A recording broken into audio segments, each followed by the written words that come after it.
Hi everyone, it's Ren here. Hope you're doing well, guys. Welcome to my non-room. Notice that I am cruelly, very sadistically hiding this cow from you with my head. Um, Today I would like to make an ever so sporadic, or maybe not sporadic, return to the question of MBTI and the question of the INFJ type.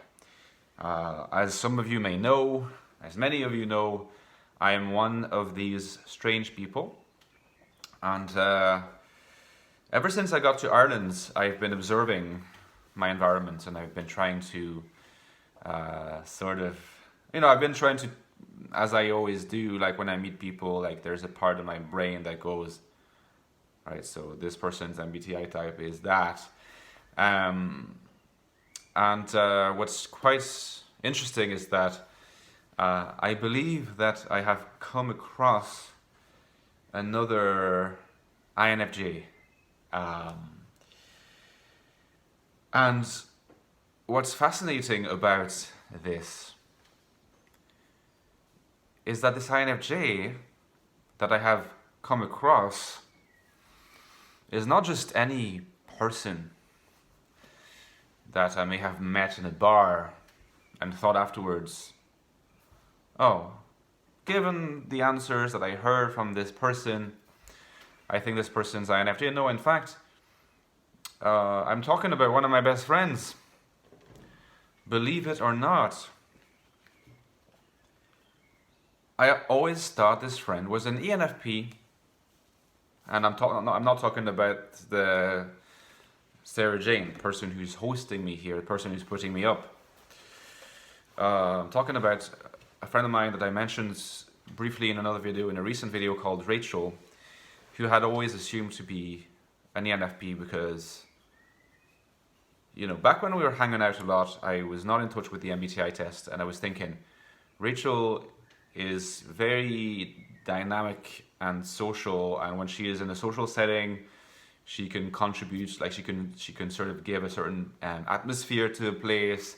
She's really fun to be around. She can be quite bubbly, and all these different traits, mixed with the fact she was quite obviously an N and a feeler, really made me think, not super like with a super deep level of analysis, but just made me think, okay, she's most likely an ENFP. Together with the fact that, it seems to me that at certain points in her life, and maybe up to now, she's someone who can have quite a lot of ideas for projects, and sometimes, she goes in a particular direction, and then a few months later, I no longer hear about that project, and again, based on perhaps a certain surface level analysis, INFP becomes a tempting hypothesis to make. Now, ever since I met Rachel in Ireland, since I got back, so I met her 3 times now, I think. I think I met her 3 times, yes. Could be 4 times, but I think it's 3 times. With, if you like, being equipped with a more refined understanding of the model that I have ever enjoyed in my life. When I saw her, I went to Ireland in the summer of 2017, and I stayed there 3 weeks, and I saw I saw many friends, and I saw a lot of Rachel, and at the time I was becoming more interested in the MBTI model, and believe it or not, at the time, this is proof of the rudimentary understanding that I was displaying at the time, but actually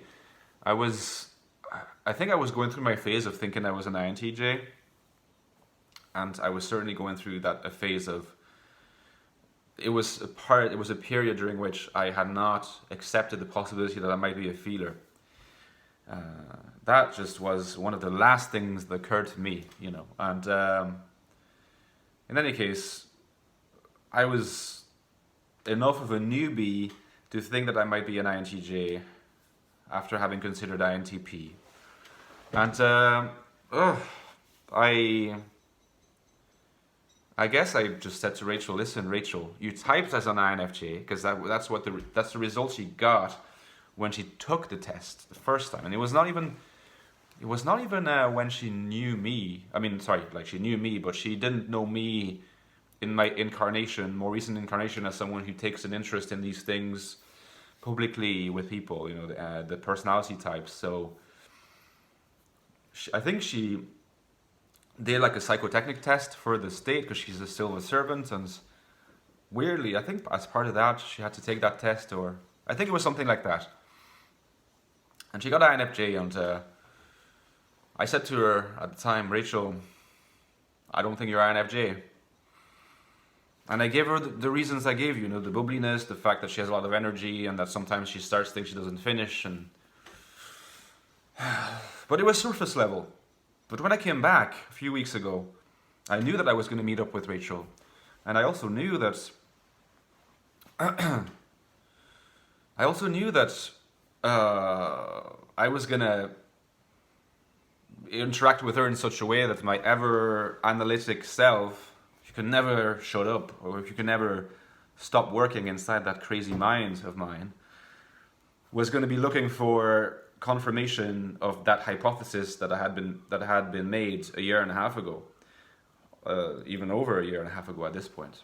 And it's just, what's been fascinating is that in my under the surface subterranean attempt, when I was chatting to her to confirm that Rachel displays the functional use of an ENFP, so in my attempt to look for NEFITSI, more or less lined up in that way.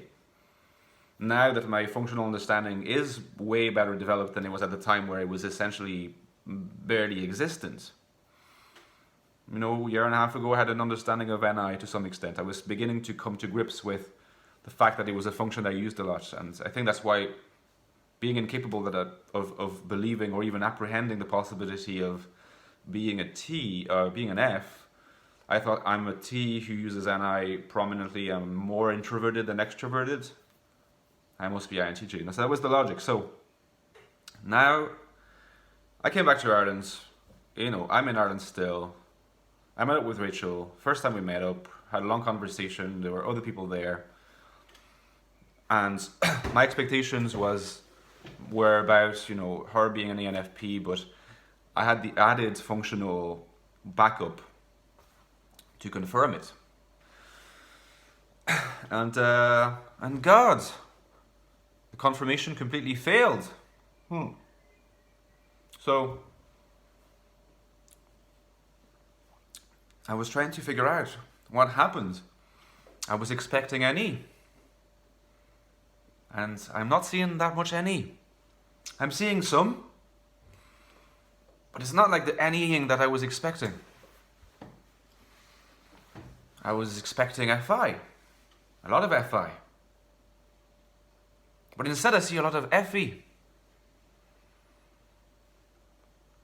A kind of FEUs that reminded me of me. And instead of the extroversion that I was expecting her to display, she displayed it in instances, many instances, but only in the instances in which everyone who was present in a certain bar, in a certain place, was already known. And there were instances where not everyone was known. There were some new people. One of my friends, Ivan, has a very lovely, very nice girlfriend that I met recently, and I think Rachel knows her a bit, and some other people, and I was able to quickly see how the extroversion becomes a bit of a more difficult enterprise when there are these new people. And I was thinking, that's just like me. And not only that, but at some point, there are some people who said to us, Rachel and I, would you like to take part in the quiz? And I said, no, I'm not really up for that. It was a music quiz, and I wasn't really up for that. And I didn't really justify it because I didn't feel like it, I guess. But Rachel said in this kind of not automatic, but in this very natural fashion, she said to them, I just need to adjust. That's her talking, and imagine the inverted commas. I need to be warned about these things, events in advance, so that I can mentally prepare. Despite how, open and outgoing I seem to be, I actually hate surprises. And I was like, right. So this person uses a lot more FE than I thought. She doesn't use as much FI as I thought. She doesn't like surprises. She is much more of a planner in her mind before going to places than I thought she was, and she's never more extroverted or seemingly outgoing and social and extroverted than when she has a thorough understanding of what she can be expecting in terms of the social setting, in terms of the people that are part of this social setting. And she's very careful about how she modulates the use of her language and the content of what she says according to the people that she talks to. I was like, this person is an INFJ, not an ENFJ, because she needs a lot of alone time, and she doesn't have the dominance FE, But she also reminded me a lot of my manager at the NGO I was working at last year. I think exactly a year ago I was still working in that organization. Crazy enough, so much time has passed since then, and so many things. I've been through so many things. I quit that job in this human rights NGO, and after that, I took a bit of time off. Then I worked for another place, and now I'm like, after that, I started my sabbatical in France, and after a month and a half, I came here, and now it's been like a few weeks here. In a year, lots happens, but if there's one great experience that I remember from working at that NGO, which otherwise was in many ways not for me, and in hindsight, I don't think the problem lied with them or lay with them. It was really just that NGOs and offices and structured work is not necessarily for me. Like work that is so structured. But my manager was just an INFJ. She tested it with me, and I knew that she would get that, and we had this great bond. And my manager was 47. And I was talking to Rachel, and I was talking to her yesterday, my friend Rachel. This conundrum of a person from a typological perspective. So many expressions, when I mean verbal expressions and facial expressions and ways of being. There's something, I was talking about the being of types in my previous video, something that goes beyond the mere addition or combination of function use, if you imagine that a person exists and showcases their being in a certain way. I just felt like the style of being of Rachel was so similar to the style of being of Valerie, that former manager. And things continued to line up and add up, and I thought, she also told me, I'm more introverted than you think, Ren, and she tested INFJ the first time, and so I thought, sure, superficially there are these traits, she can be quite energetic and she has lots of projects, she doesn't finish all of them. But first of all, that's my opinion. Maybe she does finish them. I just assume that because she stops talking about them, she doesn't. But that's also all the little fabrications that my mind does to project what I'm thinking towards what she might be doing.